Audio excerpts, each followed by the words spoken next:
say, tell me about your facility. What do they say? That's story. Darren LaCroix, who you're going to have tomorrow, is one of the masters at story. I fly home late tonight, jump in a car to drive 5 hours to work with one of my clients in California, where I live as leadership, and it's about stories. We all know, we've all heard. If not, then you're hearing it for the first time today, which is way behind schedule. People remember stories. They relate to stories. If you can hang content off of stories, then more success. One of my clients had a great video on a women's leadership summit that they do a couple times during a year, and their video promo piece was a story. I looked at it, fell on the floor, called them up and said, you got to take this videotape down now. Oh, it's great. No, now. Why? Because you're projecting everything wrong. Every one of the testimonies from the ladies were all, in essence, walking down a small Main Street Americana, and it looked like they all were on vacation. They all were, in essence, socializing. They all were, in essence, shopping. You talk about limiting and deminimizing women, you just did a great job. And you're trying to sell a leadership program? No, we're talking about leadership. So think about, sometimes you have the right intent, AC, but when you go back and look at it through objective lens, you might go, holy crap, this is AB. So again, what's your story? Right story, right audience, true or false? We all know you're not supposed to talk about politics in public speaking, true or false? So let's talk about politics. And we're not supposed to talk about religion in public speaking, true or false? So let me share a couple Catholic stories with you. Oops. So again, it has to be the right story and the right audience. So story is absolutely powerful. So think about story. Think about your promos, your videos, how you share story. Stories have radically changed in the past 24 months. How we engage our customers has radically changed in the past 24 months. Years ago, way before COVID, I recognized we have a lot of people that are great that get promoted up into positions where they eventually get to a position where they have no skill sets really to do that job. We spend a ton of money in society training people how to be technicians at their job. We spend very little time training people how to be a leadership within the job. So I took my 4 college graduate textbooks and I businessized them, and I created a 12-month leadership program where I go in and work with clients, and if year 1 goes good, then it goes to 2, 3, and 4, where it's businessized. But it's all about stories, but it's about the tools you need. Trajectory Code is a part of session 1. We create language I now can use with the company for the rest of my life. If I'm doing one-on-one coaching with Kenneth and he's sharing a scenario, I say, let's stop for a second. Is this story going to be an AB or an AC? So as soon as I say that, if we know the language, it calibrates both of our brains and know exactly where we're going. If someone says, I want you to be my personal coach and help me to get to this destination in life, point C, I say, perfect. Now as they start talking, I can hear what they're saying they're doing or thinking about doing, and I can recognize, is that going to take them towards AB or AC? And I can make comments like, you know what, I think if you do that, that's going to take you towards AB. See, it saves a lot of conversation. So what are the tools you have to accelerate success? So now that we've given you the AC model, I want to start sharing tools that just hangs on AC and helps you to not go on AB. Making sense? So last thought on this, this trajectory code model. At the very top, you have 2 arrows going back and forth. Some people are incredibly successful, and despite themselves, they can instantly land on an AB trajectory. Some people, they get on AB and they have no clue how to get over to AC, and they resist doing any of the easy things down here at the 1% zone until they get way up the top and then they have to do something. CVS in 2014 was in AC. CVS owned that space in that business of, in essence, where you go to buy over-the-counter pharmaceuticals, or you go to get prescription drugs, or you go to get ancillary things that would be in that store. And in 2014, what happened was they recognized letter C, their goals, their values, a huge product line they sell is contradictory to their value system. They took a $2 billion revenue loss when they decided in 2014 to get all tobacco products out of their stores. They're no longer going to sell tobacco. So you can imagine what the debate might have been in the boardroom over that one, because someone's thinking $2 billion, no, that's a piece of my bonus check, don't mess with that piece. No, we've got to be consistent, and it's allowed them to be incredibly successful for a decade since. So think about, you may have to go back home and challenge, whether you hear from an HOA standpoint or you hear from a traditional club standpoint, you may need to go back home and challenge some of your sacred cows that maybe is how you came to be, but those sacred cows have left in the past 24 months. Petroleum clubs. I was having a conversation, a break with one of your colleagues, and said, those things don't even exist anymore. And I said, yep, I could have called that one in 2004, and I went in there, and I'm like the grandkid in the building. So again, how do you reinvent yourself? Sometimes people are stubborn. They stay on A, B until it's too late. So if you want to create change, if you want to just put a little circle at the top around those two arrows, and if you circle those two arrows, you can just kind of draw a line up to the top, white space anywhere on that page, but to the top and write the word change. Let me give you a 3-step model to change. The micro to these 3 words is your homework assignment, but let me give you the macro. So here's another $100,000 marketing gift. You want to create a marketing campaign to change people's minds to come to you? Here's your 3-step formula. You want to walk into a board meeting and talk to your executives and get them to buy into a new idea? Here's your 3-step formula. If you want to look at talking to someone on the phone and get them to go from AB to AC, here's your 3-step formula. Now, you may have to spend several engagements on one of these 3 words before you can go to the second, before you can go to the third, but here's the process for change through the eyes of a psychologist that grew up in sales and marketing. First step to change is the word awareness. Awareness. Subnote, awareness deals with all the whats and whys. If I want to get you to stop doing one thing and start doing the other, I first have to help to get you aware of what it is you're doing or what it is I'm talking about and why I'm talking about. That's step 1 of awareness. If I do step 1, then I'm done, move to step 2. If you prepared a 90-point PowerPoint slide, which, by the way, is everyone loving my PowerPoint presentation today? I'm a big believer you paid for my mouth, not the flip charts. Just let that one rest for a second.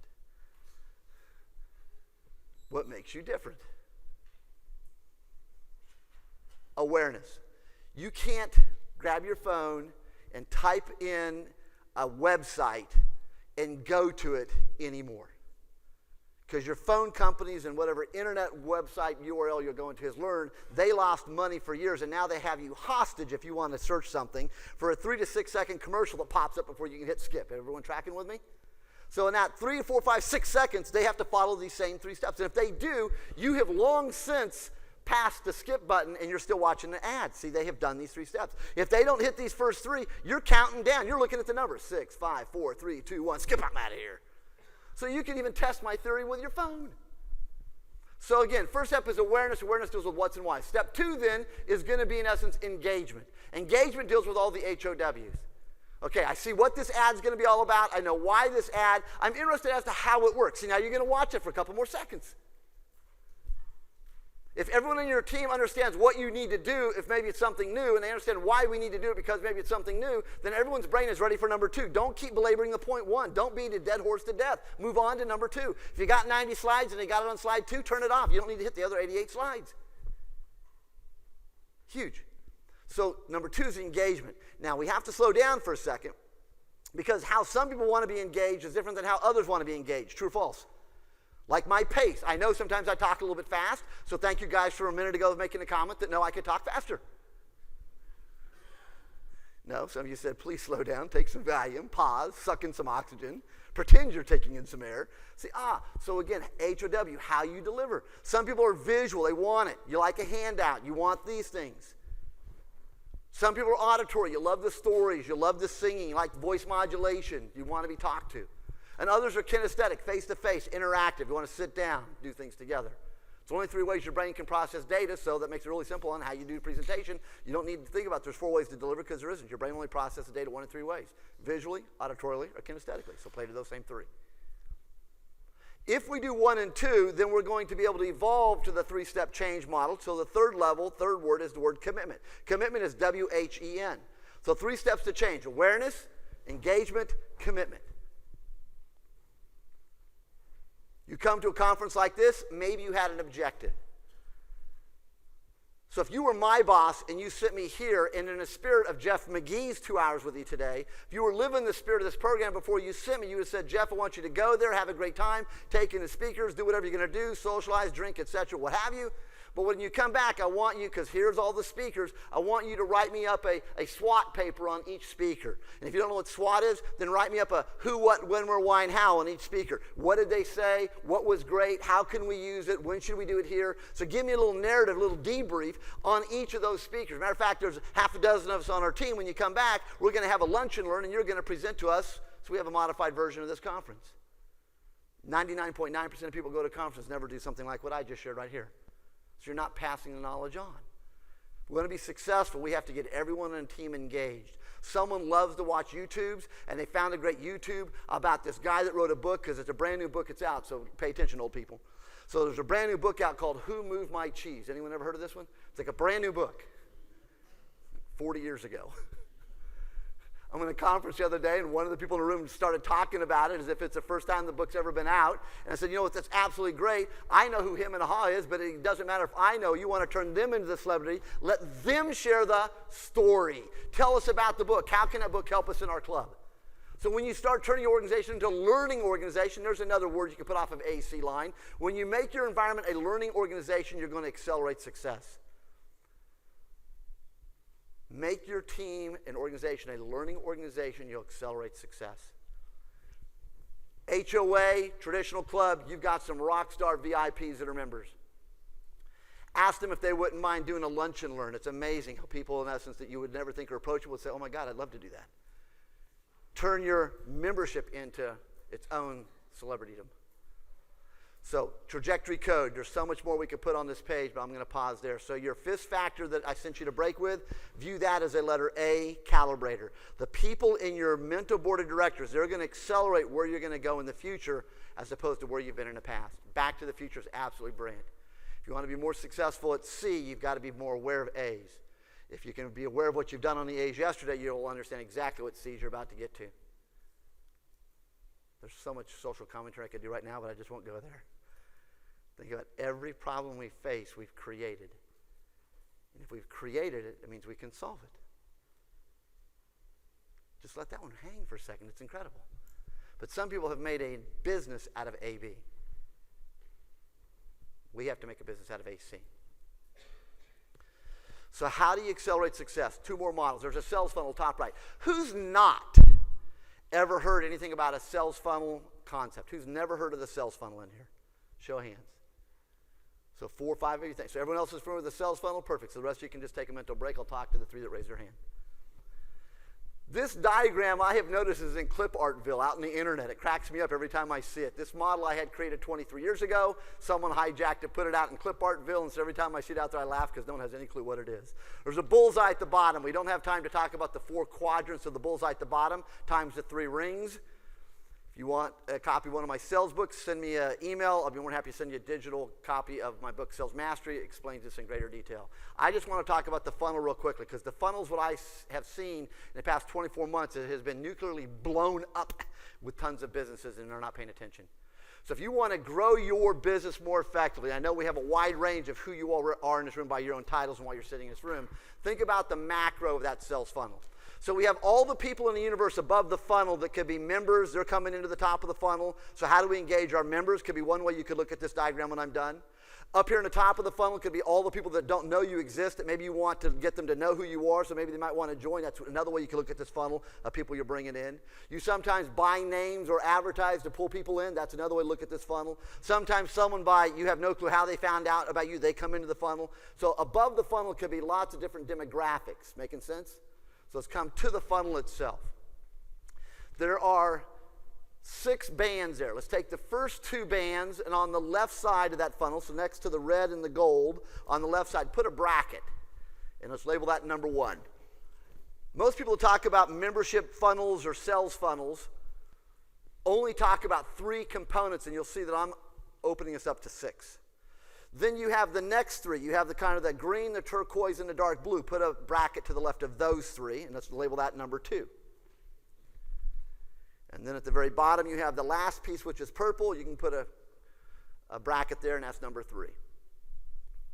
Typically, when people talk about membership funnels or sales funnels or revenue funnels, number 1 to the left, if you want to label number 1 is typically referred to as marketing. So it's all the energy about how do you market and keep your name in the public or get your name out there. To the left of number 2, we can call that selling, which everyone hates. But how do you actually connect with someone to have that exchange? They give you money for what you have to offer, or etc. And to the left of number 3, we'll call that administration. So when 9/11 hit, some of us in this room were doing business. That was a major recalibrator to business. True or false? 2008, 9, and 10, we had a market recession in most states. If that happened in yours, that was another recalibration. 2020, COVID had to be introduced just because things were going too damn good. Market recalibration. If you're old enough and you look in reverse, what you'll start to realize is about every 10 years something major happens globally, if not domestically, that's a recalibrator to business. So the next time something major happens, it shouldn't freak you out. You should already have systems and processes in play that help you to be successful in good times and in bad times. After 9/11, my phone rang, and one of my friends, a much older lady in the speaking industry, Marjorie Brody, she's like the queen of presentations. She has since retired, and her daughter's taken over business. She lives in Philadelphia. She and I were doing leadership programs for Pfizer. Pfizer's been a client of mine for almost 32 years.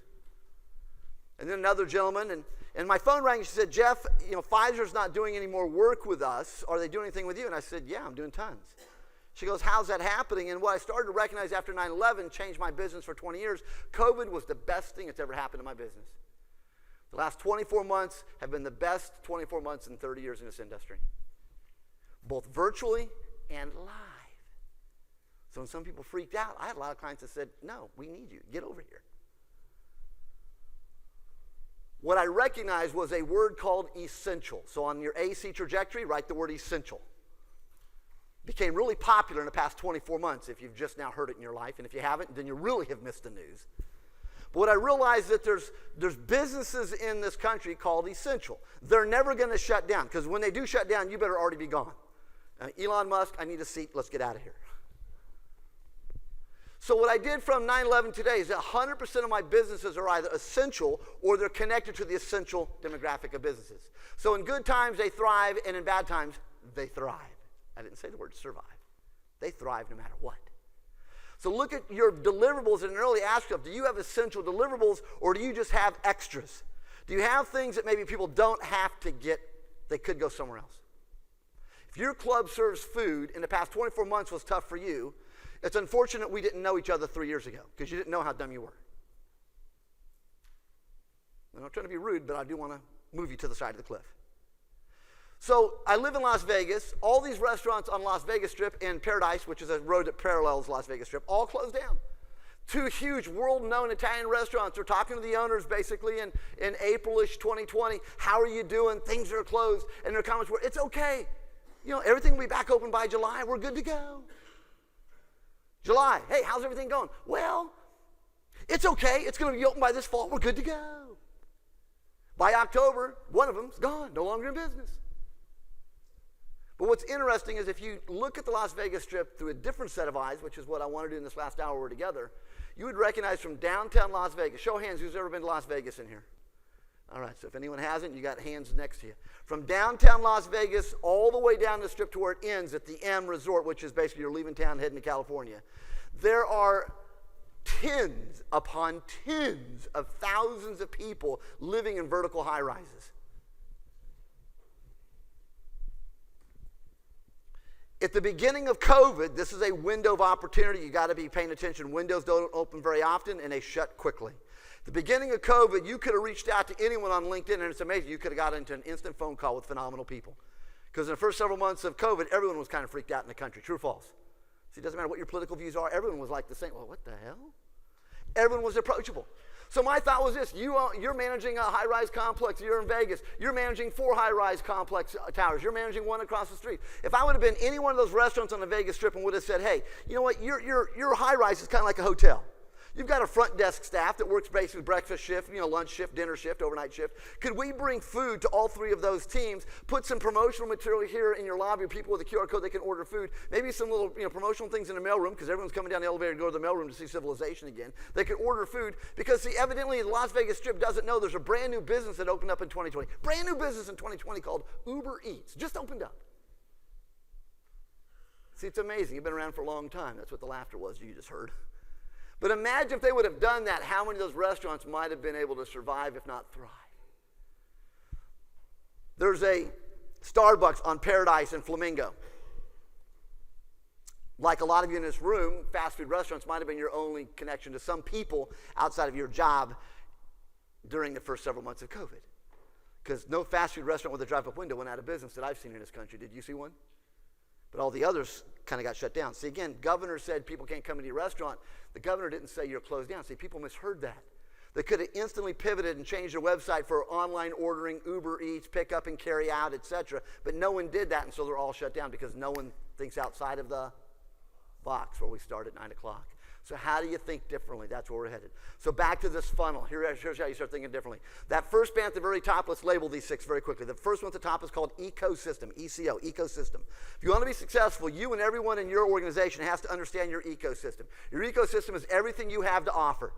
Go back and challenge your ecosystem starting today and say, what are we not offering that's an obvious add to this lineup? What are we not doing that our members may want? So if you think about it, some of your clubs, people could have driven up and picked up food instead of going to, in essence, Panda Express. Some of your clubs did do that. Some of you even had online where you were teaching chef shows where people could tune in. Brilliant, beyond freaking brilliant. The question is, why did you stop? See, oh, COVID's over, let's go back to the old stuff. No, that might have been your unique space. How do you grow it? How do you partner with a local university that has a culinary school so now you and them are co-branded with you? See, again, how do you look at co-branding things? Anyone ever heard of Amazon? Anyone ever heard of Amazon? New company, brand new? By June of 2020, everyone knew of Amazon, didn't they? Costco and Sam's were going, holy crap, no one's coming here. Because everyone was realizing, wait a second, I go to Sam's to get 9,000 rolls of toilet paper because, like, evidently you have a body blowout, evidently.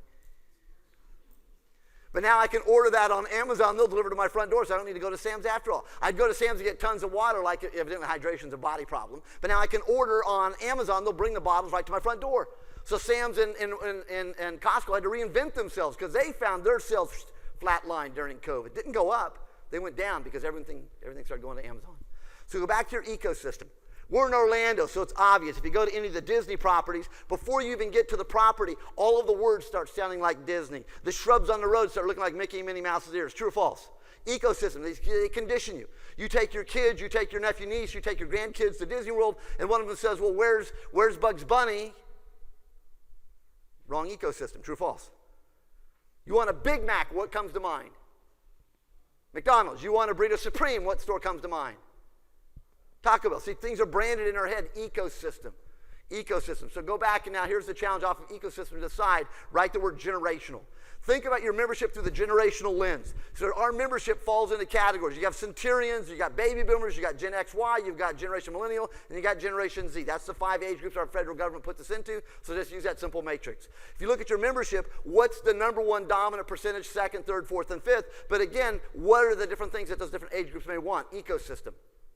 Ecosystem.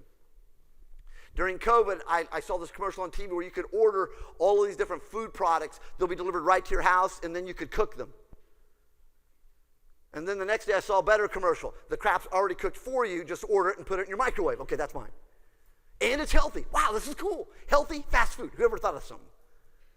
Clubs could do things like that if you think about it. Some clubs did, but some clubs stopped. So think about, how do you reinvent yourself? Who do you invite to do meetings if you have meeting space in your facilities? Is it just your members, or are you allowed to market to outside members? Again, think about how do you use your space? Everything should be a profit center in your club. You could jot that down on AC. Anything you're doing that's losing money, that's an AB cost center. Anything that you're doing that's making you money, that's AC, that's a profit center. Everything you sell should be a profit center. Nothing should be a cost center. Everything should be a profit center. Everything. If you haven't seen all of the vendor partners across the hallway, and I hate that word vendor, but we all know what that means. If you haven't been visiting with them, again, that's some of the people that help us to be here. You owe it to at least say hi. But you really owe it to know everyone in the room across the hallway and outside, because you may not need them now, but you may need them next week when something changes. Could that be true?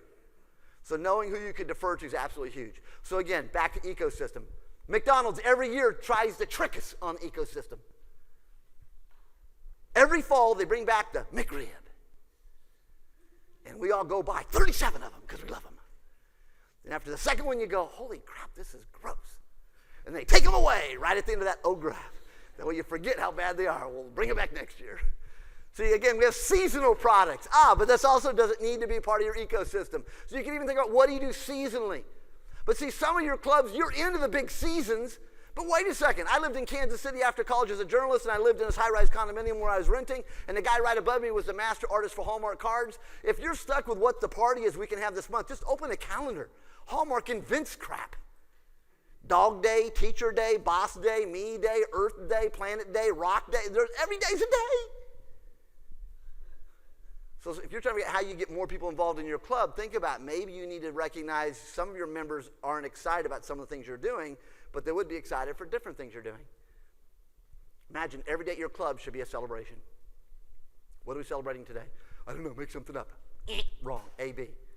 AC. Get smart about what you do. Smart about what you do. Ecosystem. Below ecosystem is the word marketing. Next band, marketing. Once you have clarity of your ecosystem, it helps you to do the marketing because now you know who you're marketing to. Write Toyota over to the side. You want to understand marketing? Toyota masters this. Toyota is not a car company, it's a marketing company. They have changed over the decades. They still own this. Toyota realizes anyone between the ages of 16 and dead can buy a car. It's called a Toyota. But years ago, they realized Toyota is their primary brand, but some people don't want to buy Toyota because they want to be seen as something special. Baby boomers. What's the old adage for us? Keeping up with the Joneses. So years ago, Toyota realized, wait a second, we could change the front grille of a Toyota, call it by a different name, and double price it. What is that? And then Honda did it. What's theirs?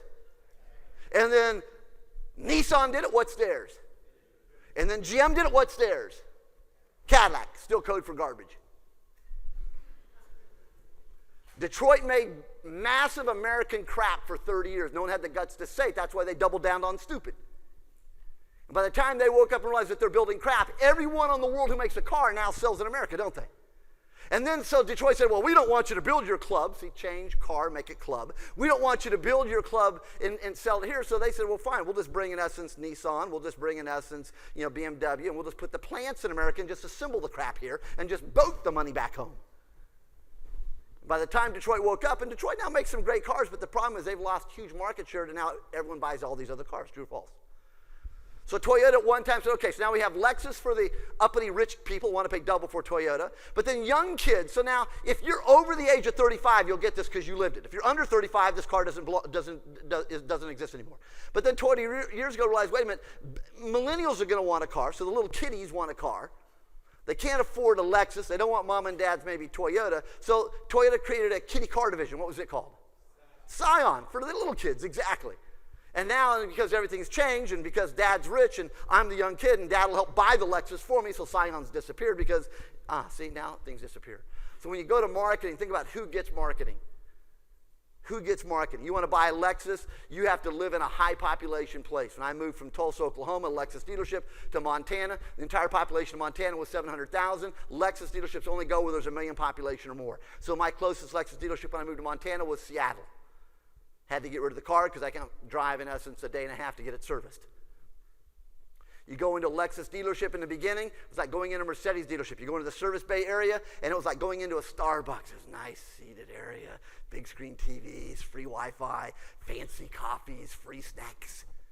Now pretty much every car dealership looks like that because the bar has been raised, not lowered. So go back to marketing. How are you marketing your communication to your membership or the community? Third band, next one. Here's where business growth is, and everyone takes their eyeball off of number 3. It's the word suspect. See, Toyota understood suspect. Suspect was anyone 16 years of age in America to old dead can buy a car. So that's who they marketed to initially. Where most of you and I look at is not the word suspect, we jump right to the next band below suspect, which is the word prospect. When you think of the word prospect, you've already started qualifying. I only speak to this size of a group. That means I'm now talking prospect versus, what are you saying, backup suspect. So if you want to grow your membership, if you want to grow your organization, I challenge you to take a step back off of prospect for a second and look at your entire geography through the word of suspect. Who's everyone that's out there and how do we serve them? Go back to your mission statement. Maybe that's your calibrator to revisit who we need to service. That could take you back to looking at your suspect pool a lot differently. Huge. I moved into Spanish Trail for a reason. It's 30 years of age. Pretty much everyone there is old. They're not leaving for another 10 to 20 years. But some of them are, so some of the houses are starting to turn over. But most people that move into where other old people are not typically young people with a family, I've noticed.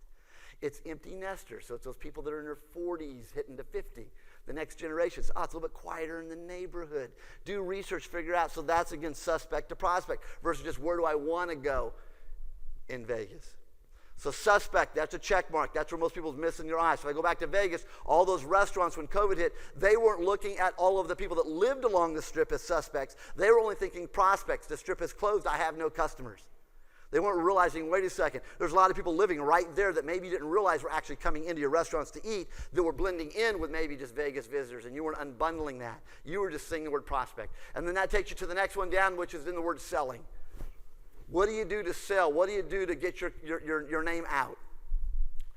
And the last one there is admin.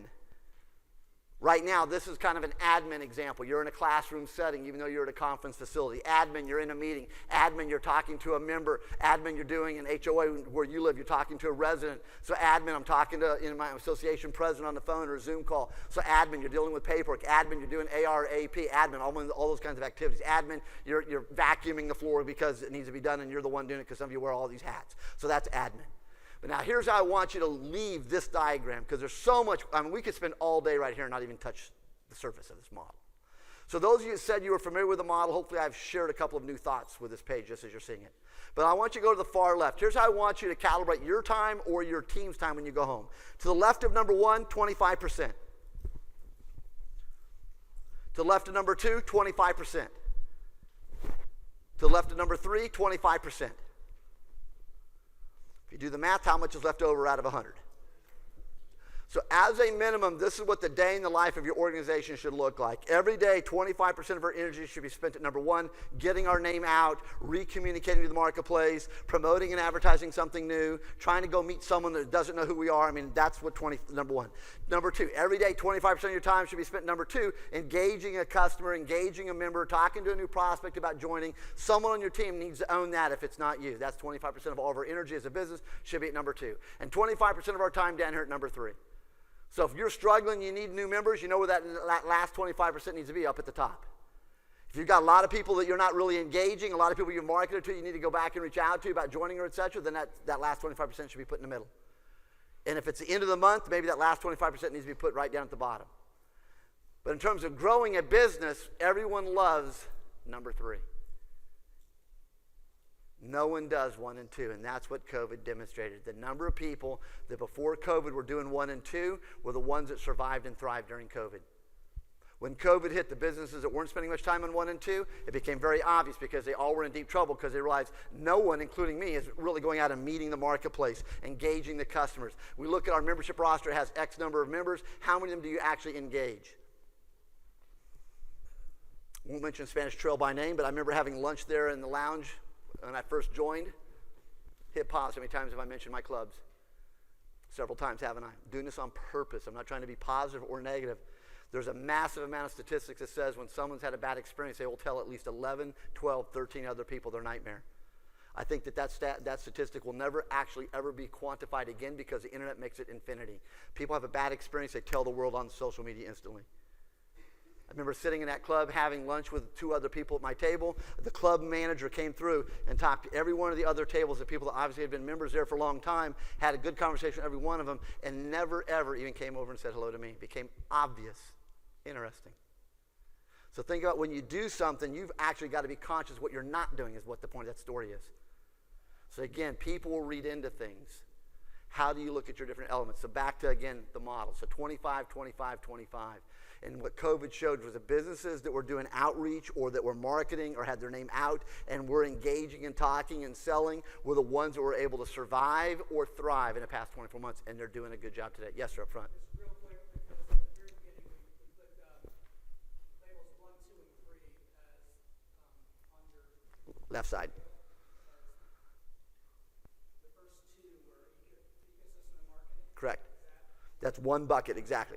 So you should be spending 25% of your time looking at your ecosystem and really asking, are we marketing all of our deliverables or just 2 or 3?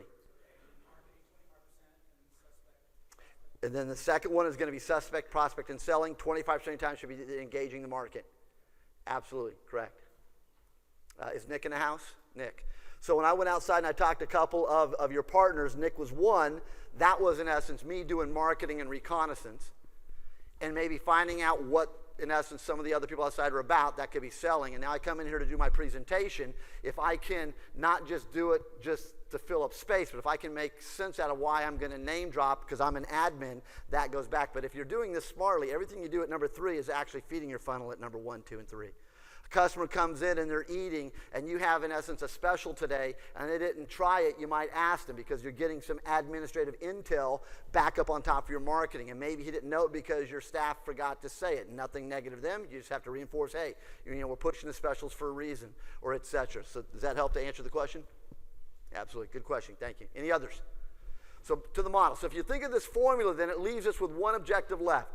So we have one quadrant on the bottom of the page should be empty unless you put notes all over this page, and if so, good luck. If one of the quadrants is still empty, then perfect. If not, you can always use the backside. There's more space. But if you have one of the quadrants still empty, is kind of how I'll visually present this. So if you're going to go anywhere else with your notes, it's fine. Think of one of those quadrants. So if I'm in the bottom right and it's empty, draw a circle about the size of a quarter right in the middle of all that white space. Just draw a circle about the size of the quarter in the middle.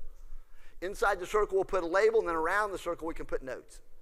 So inside the circle, I want you to put the capital letter R and the capital letter E. That's inside the circle, R-E. And then you can put a number 5, R-E to the power of 5. So not R-E squared, not R-E cubed, R-E 5. So at 12 o'clock, draw a line off that circle. We're going to put a word on that line.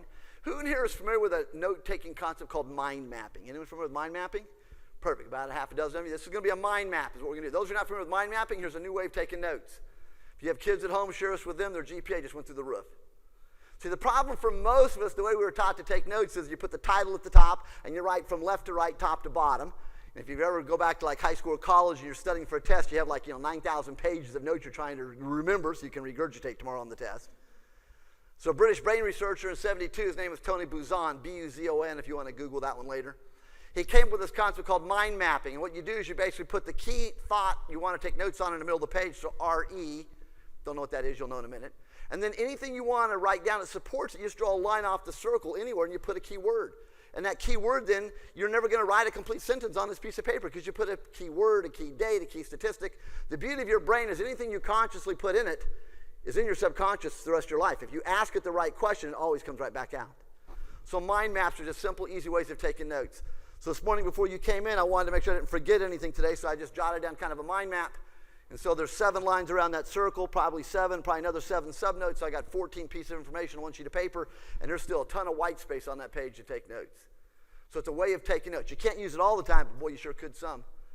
So Nick meets you at his table. He could, in essence, ask for one of your business cards, and then he'll say, can I write on your card? And if you say, yes, I can, on the back of your card, he can put down, in essence, a circle with today's dates. Now he knows when you got the notes, what you want as information. He can just put some subwords around that circle, put it in his pocket. He has a huge cliff note when he gets back home versus trying to write tons of notes. So I want to end with this model here already in the 30 minutes we have left, and this is how I want to challenge you to look at your business as you go back home. This is what I was doing with all my clients before COVID, during COVID, and the rest of my life. I'm going to work with my clients on this model. It just works. So if you want to remain relevant any place in your life, at any time in your life, here's the formula. On line number 1, which is straight off the top at 12 o'clock, write down the word re-examine. So it's an R-E. Each word starts with R-E. Re-examine. And if you draw a line off the top of that and you've written down re-examine, you could put a subline off of that line and just put 5W, 1H. Who, what, when, where, why, and how. That model we all were taught in high school English. What we've got to do in our organization is once a month minimum, so that could be what you put that little message in your calendar and your phone before we went to break. Or task someone on your team to own this once a month. Because if we were a huge billion-dollar corporation, R&D owns exactly this page. This is what R&D does every day. It's a paid team that does this to have our back, good or bad times in the company. But some of you and I in this room don't have that sort of a timeline. We don't have that kind of budget. We don't have those people, so we need to do this. Hold yourself accountable to do this on a regular basis. See, when companies get in trouble, they do this formula, is what I've learned. COVID hit. A lot of people went, holy crap, and they start doing this formula. But if you were doing this formula already, then you weren't, in essence, in trouble. So always re-examine what you're doing, why you're doing it, who's doing it, when you're doing it. So who, what, when, where, why, and how is a great subnote off of, in essence, re-examine. Or you could put a second subnote off of re-examine, SWOT. Those of us in this room, if you know what SWOT analysis is, do a SWOT on each one of your core products. Do SWOT on your membership. Do SWOT on your location. Do SWOT on anything. So the first thing is, how often do you re-examine who you are and what you're doing? I've got colleagues in the speaking and training industry that in January and February of 2020 were booked. They were making phenomenal money, obscene money, sharing a thought. May, June, July, flatlined, busted, no business, everything had canceled. One of them is a huge speaker, friend of mine. He posted on LinkedIn. I called him up and I said, you got to take this crap off of LinkedIn. You're a freaking idiot. Why? Because you just posted the fact you had to go get a second mortgage on your house because you have no business, no money, and you're in deep trouble. Everyone thought you were incredibly successful. You just outed the fact you're a fraud. Oh, crap, I didn't think of it that way. No, because you're dumb. Why am I being over-exaggerated? Fifth factor, who do you have on your mentor board of directors to hold you accountable? A lot of people blindly go through every day of their life with no accountability partners or colleagues. So back to number one, re-examine what you're doing. So I challenge you to go back and re-examine every piece of your business. Think about it, it's COVID, March 2020. March 2020, that's when this whole country shut down. I remember it clearly because that's March 17th, the exact day, was the day our governor in Nevada shut our state down. You can shut any economy down, and we have proof of that now. The challenge is people don't understand how hard it is to flip the switch and turn it back on. How many of you live here in Florida? I cannot believe how cheap your gasoline is. Blows my mind. Perspective and context. I live in Las Vegas. It's amazing. I won't get into politics, but it seems like everyone who's never had a real job in life has no clue how to run a state. $5.38 a gallon in Vegas. So you're $3.23. I saw at the gas station right outside the entrance of this complex. I'm going, are you kidding me? Talk about back to the future. I have a client in Bakersfield, California, $7.19. It's amazing what we tolerate. But that's back to this workshop. Re-examine. Number two then is reimagine. Disney time, reimagine. So number two, there's tons of speakers and tons of programs and tons of online conferences and individual training programs on innovation. That's another word for number two. Reimagine, who are you? So if you were to hit pause right now and you were starting your club completely from scratch today, what would it look like? What would your logo be? What would your website be? What would your deliverables be? Who would you be hiring? Who would you be firing? Who would you be attracting? So number two, reimagine everything. Reimagine. I mean, everyone knows the Disney story, so I won't use them. But I will use, in essence, how they bought all this land. A lot of people don't realize that.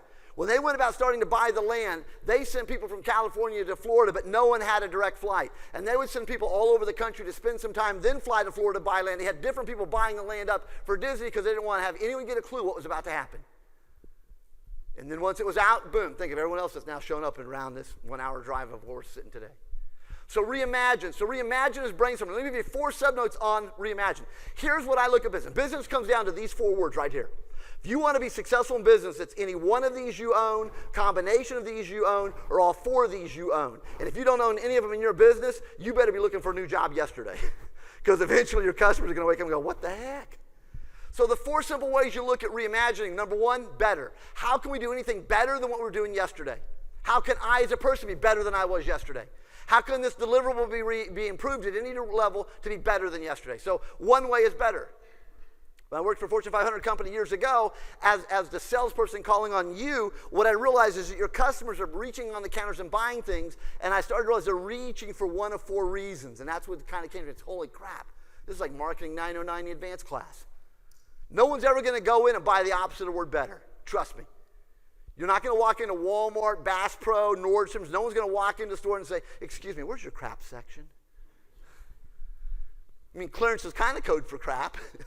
But even when you look at the clearance section, you're looking for something that's good, right? So there's the word better. So think, what are we doing that's better? Because if what you're offering is really good, but your competitor is doing the exact same thing, it's apple to apple, why should someone come to you? So one's better. 2 is different. What do you do that's different? The question before I start, are you going to be on stage or are you going to be down on the floor? Well, I'm not really a stage person. Sometimes I'm there. Some of my colleagues would never think to come down on the floor, but I'm down here is where I like to play. I want to be with us, you, me. Some people say I talk a little bit fast. Yes, I know that. Thank you. Makes me different than the other person. But sometimes that can become a deficit. True or false? Absolutely incorrect. Thank you for being my accountability partner. Yes, Jeff, take a little Valium, slow down. Pretend you need to drink some water. So different. So different can be good, but it can also work against you. So I pointed me on that one. So better, different. 3rd is faster. Faster efficiencies. No one is going to download a new software update that's going to be worse than what you're operating off of now. I mean, some of us are old enough to remember Vista. Remember when Microsoft tried that one? That was like, oh my God, what happened? I went into a hole and nothing works. So now everyone's a little bit cautious to hit yes on an upgrade. So we want better, we want different, we want faster. Last is cost effective. Cost effective. Biggest bang for the buck. People will pay more if the value proposition is there for them to pay more. But people are not going to pay more if they're not getting value proposition. So early on in COVID, I got an email from our club saying that, since whoever they're using to process their credit cards, because everyone knows, you take a lot of credit cards. And so there's a zillion merchant service companies out there that do credit cards, and some of you probably have a really good relationship with someone. That's why you're stuck with them, even though they're not doing a good job. But pause on that statement. See, sometimes it's all about relationships, no matter how bad the relationship is, but we're afraid to challenge it, aren't we? Bingo, start challenging them.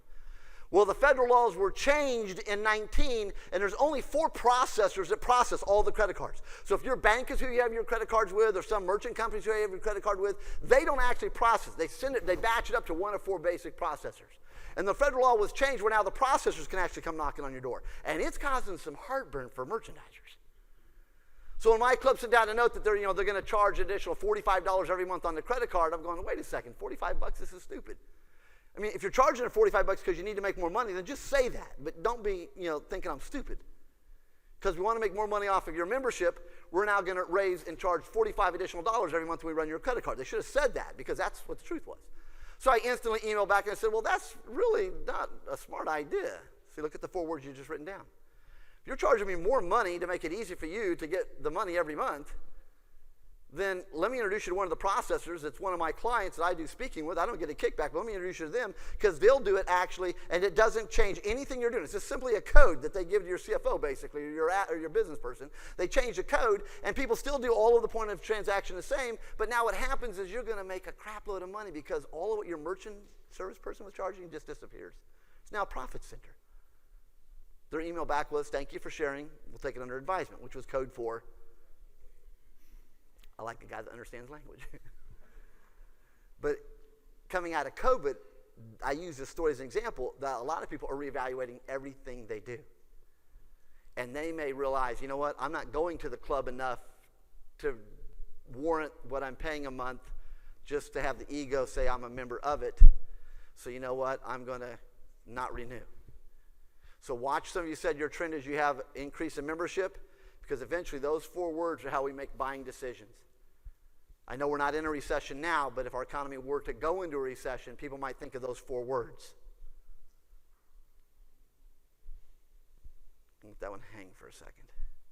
And if someone thinks we are in a recession right now, that's how they're evaluating everything that they're paying for. How do I get the biggest bang for my buck? Is this really better? Do I really need this? Do I really need that? Can I cut back on this? I don't need to go to Starbucks 3 times a day. I'll go there just once a day. Then the next thing, it's not once a day, it's once every other day. Then it's not once every other day, then it's just once or twice a week. That's how people start to wean themselves off of when they don't see a reason to be making the purchases or having that lifestyle. 5 REs, that's number 2. Making sense? Absolutely huge. Go back and validate and test everything you offer. Is it better, faster, different, more cost effective than anything else they can get? And if not, you need to one-up it. Or if I'm looking at new deliverables, what can I offer that's different than what they're getting right now down the street? So again, what is it we have to offer? I love it. Spanish Trails. Positive story in case you thought I was only going to beat them up all day. But I love going there. They have a great steak that's equal to anything on the Las Vegas Strip. And on the Strip, it starts at $50, and at the club, it basically is $20. So again, people start to change even their habits because of, and I just gave an example of that. Absolutely huge. First is re-examine. Second's reimagine. Third is rebrand. Once you have clarity of 1 and 2, and for some of you, just doing the exercise of 1 and 2 may leave you at what you're going to keep doing is what you were doing yesterday, but at least you went through the exercise. That's perfect. Rebrand. You've always got to be rebranding yourself. That's why some advertising, you see Apple, you see in essence Ford, you see in essence, BMW, you see Mercedes, you see fill in the blank. You see people sometimes advertising, not necessarily to get you to buy them, they're just keeping their name out there. Rebranding, rebranding, rebranding, rebranding. Holiday Inn, they owned the hotel market basically in the 70s and early 80s. Everyone benchmarked off of them. Who's familiar with the concept moments of truth? Moments of truth. Write that one down, Google it later. If you're familiar with Moments of Truth, that basically is from Kim and Wilson. Kim and Wilson is the gentleman who started Holiday Inn. That's how they ended up owning the marketplace. Moment of truth, what he wanted everyone that worked in his hotel to understand. Any exposure a customer has to us, that's a moment of truth. We want to make all those as positive as possible so that way people will come to us. Into the 80s, they had forgotten that, and by the time you got into the 80s, if you remember hotels, Holiday Inns were in essence ugly, dirty properties. Marriott figured it out. Boom, Marriott owned the world. Then in the mid to late 90s, Holiday Inn reinvented himself by going back to the basics. They re-examined, they reimagined, they rebranded back to the basics. And so they introduced a Holiday Inn Express. And everyone knows that hotel. And if you don't stay there because of whatever reason, you realize Marriott has their version of it. Sheraton has their version. Everyone has a version of basically the business traveler's hotel that's nice and clean. In the evening, you get a quick snack and free booze. In the morning, you get a free breakfast and you have free Wi-Fi. And it's a nice, highly lit room with a desk. That's basically what business travelers wanted. So again, rebrand, get your name out, rebrand. Think about, a lot of you do newsletters. We do a newsletter, your own association. Look at your newsletter. Is it exciting? And if not, think about, wait a minute, who do we have on our team that can do it? Rebrand, how you can jazz up your organization. If you have a college close to your club, you should be connecting with those colleges, because almost every business and marketing major today has to have an internship to graduate. You could have free college students coming and working for you every month of the year, and they could do marketing campaigns. They could look at your databases. They could look at your IT. They could look at your structure. So you can get free brain power at all these schools. So again, rebrand, get your name out there. Once you rebrand, now you're to the fourth RE, and that's in essence, you have to re-engage. We have to re-engage everyone in our sphere of influence. We have to re-engage our customers. 3 subnotes on re-engage. I gave them a minute ago standing up front. If you're trying to figure out, how do I re-engage our members? How do I re-engage and not necessarily make it more work for me? Then just think about this. There's only 3 ways our brain can send and receive data. So let's use those 3 categories as how you can figure out the micro of how to re-engage. 1 is V. V is visual. Some people are visual. So how are you visually communicating to your members? Some of you have electronic marquees in your hallways when you walk into your facilities, or you have easels set up with the schedule of the week or the month like they have upstairs in the lobby. Or you could have, in essence, take one flyers or brochures. You can mail out your newsletter. You can have an electronic newsletter. You can have updates. Our security director for Spanish Trails is brilliant. Sterling's his name. He sends out an email to everyone in the complex once a week with just a simple update. No one that I know is stressed out with getting them. And he says things like, we're now going on 1 year and 3 months with not one burglar, not one crime inside our complex. Of course, if you pull up Las Vegas Police Department and look at everything around us, it's like one big blop of crime. And he says, here are the things people are doing to stay safe, et cetera, et cetera. So he keeps us in the loop, but that's a visual update. And every time I get it, I look, okay, am I doing the things he's recommending? Some people are not visual. The second way we can communicate and engage people and your employees, colleagues, or your members is A, auditory. Auditory. Think about your voicemail recordings. Auditory. Is there an information line people can just call and hear updates? Auditory. Do you make announcements? Where do you make the announcements? Auditory. When you have a group that comes together, how do you leverage that group to do any sort of PR or advertising or mining the audience for more lead opportunities or letting people know of any social events or et cetera you're doing? So again, auditory. Who shares your story? Back to story. Who on your team, in essence, is the person you turn into to your actor and actress and celebrity to be your face person if you're doing any recordings and those sort of items? Again, Darren will give you tons of clues tomorrow as well. And if those are not enough for you, then K is what some of you are. Some people on your team are the gregarious, outgoing people. So the third way we communicate is K is for kinesthetic. Kinesthetic. Kinesthetic is face-to-face, interactive. Kinesthetic. If the person loves to give you the bear hugs, slap you on the back, share the stories, how are you doing? They know about you and your family and etc. I mean, some people are very much an extrovert. Some people like myself are mega introverts. Interesting profession I've chosen. But if you love what you do and you believe you have good value you can bring, then anyone on your team can become an extrovert. There's your clue. No one on your team really is solely an introvert. If they have a good story, they'll become an extrovert. So first you re-examine. We need to do it on a regular basis, is what COVID taught us. Third, you want to reimagine. Do it on a regular basis. Third, you want to rebrand or brand, however you want to look at number 3. 4, you want to make sure you're always re-engaging and engaging. Look at the handout I gave you. So here's our association's contact information. There's my contact information. Again, how do you get your name out? Think about those sort of elements. And then the last word is why we came here, what I came to share with you, and that's the word relevant. The only way you're going to have relevance is if you look at the first 4 REs. And the more you play those REs, the greater your success is always going to be. The failure in business is we become so immersed in what we're doing. 2 words. Go back to the trajectory code diagram. On AB, put a line to the side. AB, write down in your business. On AC, draw a line, and on AC side, put on your business. We need to spend time in both, but for sake of these notes, in your business means you're spending so much time doing your job, you're not getting a chance to take a step back and look at your job. You're doing so much work inside doing what needs to be done, you're not getting a chance to step out and look at what needs or should be being done. So on your business is growth, in your business is maintenance. On your business is growth, in your business is maintenance. You're having compliance issues, that's going to suck you in. You have turnover, that's going to suck you in. You're going to be down some team members are not here because they're sick or they've left, you're now in. You're having a revenue challenge, now you're in. You're having a bad day, now you're in. For some of us, we have been pulled so much into the in, we're not getting a chance to take a step back and go, wait a second. Maybe there's a whole lot that I'm doing. If I take a step out here, I shouldn't be doing it all. Let some of it just run its own course and just DOA. On your business's growth. So if someone in your team doesn't own it, you're here today, you own that piece. If you're a one-person show, as a couple of you are, but not everyone, then I give you these two to keep in mind. I've got to spend a little time on both sides, in and on, in and on. I'm down here at 6 o'clock because I'm excited to share ideas with you guys, so I help set up the room. I've got extra time. I can work on my business. I can think of some different ideas. Then that gave me some ideas. I ran up front and I wrote some more notes on that page there to make sure I hit those because that's on and in. But some people get so focused in the in that they don't realize they're not working on the business until they run into B on that trajectory model, which is a dead end of failure, derailment, frustration. And COVID gave a lot of people to realize that they're on an A-B pathway, and they've backed up and said, I don't want to go there anymore. So just kind of looking at your notes, let me ask a question. Hold me accountable. Has this been worth your time today? Giving you some ideas? All right, thank you, guys. Back to you. Good day. All right. You check your watch. We're about 9 minutes ahead of schedule. So this is like Southwest Airlines, a client of mine for 30 years. I love Southwest. Now, I could make it an American United Delta story, which is we'll get you there early, but there's no gate available, so by the time you get off, you'll miss your connection. Interesting. Southwest can turn a jet in 13 to 22 minutes on the ground with 3 employees. American takes 47 minutes and 11.5 employees. Have no clue what a 0.5 is. I have a lot of politically incorrect observations, but I won't say that. It's interesting. Southwest can typically get 3 additional flights per day per jet over all the other airline companies. Southwest employees are not paid for how long they're doing their job. They're paid for the job. The reason pilots all take off like they're Navy fighter pilots, or I guess in your case, sir, your daughter and son will be Air Force fighter pilots, and then level off when they say we're going to be descending in like 1 minute, they mean 1 minute because then they come down, they hit the ground like they're landing on an aircraft carrier. It's because Southwest pilots are paid for how many flights they do a day, not how long they're sitting on their butt. So that's why it's interesting. Southwest taxis like they're NASCAR drivers, fly like they're fighter pilots, and land like they're back to NASCAR drivers.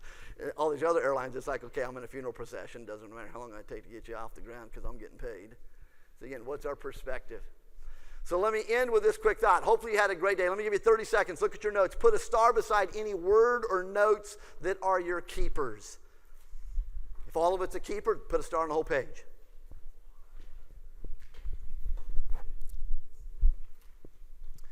If your camera is quickly accessible, shoot a picture of your notes so you have that in your camera phone. One of the things I do when I go to play student is I look at my notes, but I'm always shooting pictures of the keeper pages, keep them in my phone because I can go back and look at those later. I can email those to me and put them in a file folder on my computer. That way, if I lose those notes, I'm also safe with where I'm headed. Think about what you do to share thoughts. Maybe there's some notes on there for my senior leaders in the room. You might want to send that via text to some of the people on your team that are not here today and give them an action statement. Hey, look at this note. Start thinking about this. So with the theme Back to the Future, if you feel comfortable, if you are able to, stand up. If not, stay seated. But go ahead and stand up for those of us that can stand up in your place setting. Let me send you off with this thought. Here's how I've done my keynotes for 32 years. If you've been in a keynote program in the last 30 years and someone has done this, they have hijacked this from me. Think of yourself as a time machine right here where you're standing. If you're a time machine, just kind of put your hands out in front of you as if you're driving your time machine. Now think about it. Successful people, this is where they live. And if you're a downhill snow skier, you'll see a metaphor in here as well. So if you want to be successful, think of it this way. A lot of us, when you're driving your vehicle of life, if you're the time machine, in front of you represents the future and behind you represents past tense. You have this huge windshield in front of you, which is future, opportunities, white space from your handout. But right about up here, there's what? What's up here?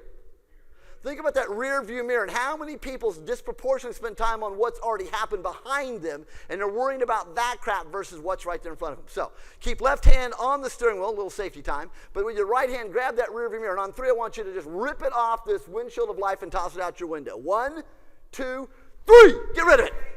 Love it. Hopefully your window was down correct. If not, time for a new car. All right, so here's your reality. So we still have an outside rear view mirror. We're going to keep this one for reference and benchmarking and lessons learned. But if you want to be successful, here's the reality. Success does not take place in that rear view mirror. Success only takes place in the windshield in front of you. Don't worry about the person behind you. They will ever not going to catch you, and if they're ever going to catch you, they'll worry about you, just like in snow skiing. Don't worry about behind you. Just focus on what's in front of you. If we would start spending more time on what's in front of us and quit whining about past tense, the successes will be phenomenal. Your market wants windshield from you and I, not rear view mirrors. Making sense? Love it. Thank you guys for being here. Thank you for this day. Thank you for your time. Love it.